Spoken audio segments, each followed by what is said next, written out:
Hey girls, Coach B. Wiley. For the ladies who are watching this, who have been dating a guy, he is showing interest, he is being consistent, and he's even said, it feels like we're going to be together. I can see myself being in a relationship with you. Or if he makes comments that are about your future and what you're going to be doing in the future because you're going to be in a relationship, don't none of that matter. As long as you're still single, it's just words.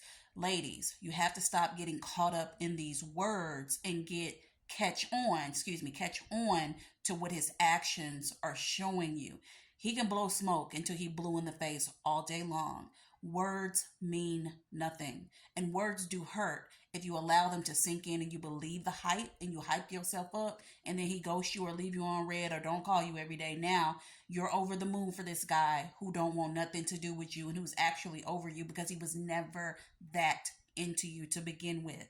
So when he says things about you and him and your future, however, you're questioning in your mind, well, what are we doing now? You ain't doing nothing. You just sitting there having baseless conversations about fictitious characters in a movie until he comes to you and say, hey, I want to date you exclusively. And then his actions show you that by him being consistent, him planning dates, you're meeting his friends, his kids, if he has those, going to church, going to activities in the public, then you need not believe these words that are pouring out of his lying mouth.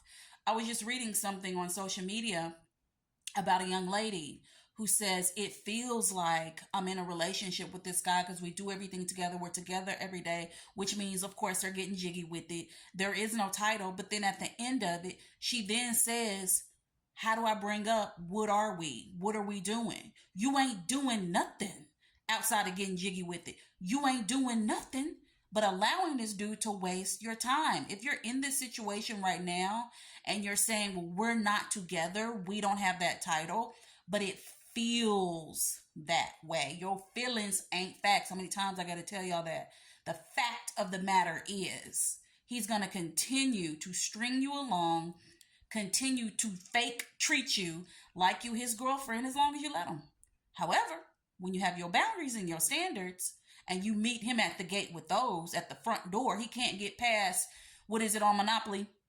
He can't get past go and collect his 200. He can't get past go and collect you as his woman until he does certain things. And a man know what he's supposed to do, and ain't nothing you got to train and teach him because he ain't no animal.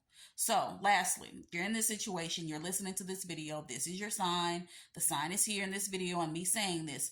He doesn't want you until he's decided, hey, you're my woman, I want to be with you. And he said those words, and then he backs those words up with actions. He could act like he your husband. He could literally cook food for you. He could rub your feet. He could pay your water bill. However, when you go out and he introduces you, what does he call you? What does he call you? Because he ain't calling you his girlfriend or his woman. He calling you probably by your name or my friend. And God forbid he call you his homegirl, because now you know you show enough ain't nothing but something to do. So if you don't want to be something to do, screw, or play around with, get your standards together, set your boundaries, and if one has to wonder what you're doing, that is a clear indication that you ain't doing. I ain't gonna say it. You say it for me. It's Coach B. Wiley. If you want more videos like this, follow me right now. Subscribe to my YouTube. Talk to you later.